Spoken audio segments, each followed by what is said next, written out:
तर पॅकिंगच्या व्हिडिओनंतर आता मी अनपॅकिंग करायला चालू केलेलं आहे, म्हणजे बऱ्यापैकी होत आलेलं आहे माझं.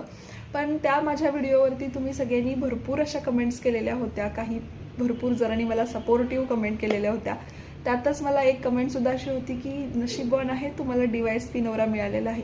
तर मी आधीच म्हणते की मी डिनाय करतच नाही, मी खूप नशीबवान आहे. येऊन आता मला 2-3 दिवस झालेला आहे, मी बऱ्यापैकी सगळं लावून घेतलेलं आहे. पण मला एक गोष्ट जाणवली की आम्ही या घरात जेव्हा आलो तर फर्स्ट डेला जेव्हा सामान आम्ही अनलोड केलं पूर्ण, आणि त्याच्यानंतर सेकंड डेला की म्हणजे घरामध्ये अगदी RO कनेक्शन, त्याच्यानंतर TV, त्याच्यानंतर वायफाय, त्याच्यानंतर घरात थोडंसं खराब होतं त्यामुळे साफसफाई करायला काकू आल्या होत्या. त्याच्यानंतर आपले हे पडदे वगैरे असतात, कुठेतरी ड्रिल मारायचं असतं तर तो ड्रिल मारणारा, असे एवढे लोक घरामध्ये होते. हां, प्लंबिंगवाला होता, इलेक्ट्रिशियनवाला होता.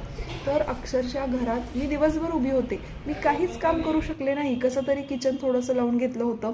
अक्षरशः मी स्वयंपाक करताना 4 वेळा बाहेर गेले आणि दिवस असा गेला आणि मला शेवटला असं वाटलं की मी तर काहीच केलं नाही. सगळे बॉक्स तर तसेच पडलेले आहेत आणि पूर्ण दिवस माझा त्या लोकांना सांगण्यामध्येच गेला होता, इकडं हे तिकडं ते.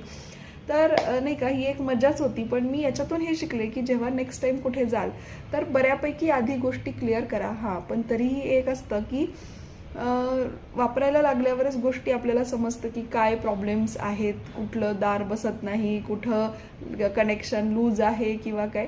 पण तरीही जेवढं आधी करता येईल तेवढं केलेलं बेटर राहतं, कारण सामान आल्यानंतर ड्रिल वगैरे केल्यानंतर जे खराब होतं ना सगळं, ते होऊ शकत नाही. पण इथे आम्हाला खूप आम्ही थोडं गडबडीमध्ये आलो. पण नेक्स्ट टाईम मला असं वाटतं की मी हे लक्षात ठेवेन. डे बाय डे किंवा इयर बाय इयर मला आता पॅकिंगचा एक्सपिरियन्स यायला लागला आहे. प्रमोद मला एकदा हसून असं पण म्हटलं की मूवर्स अँड पॅकर्सचा बिझनेस चालू करतेस का बघ, छान पॅकिंग केलेलं आहेस. तर हा होता छोटासा अपडेट, आणि भेटू पुन्हा लवकरच आणखी काही वेगळं. आता पॅकिंग सोडून वेगळा विषय घेऊन येईन आता. थँक्यू.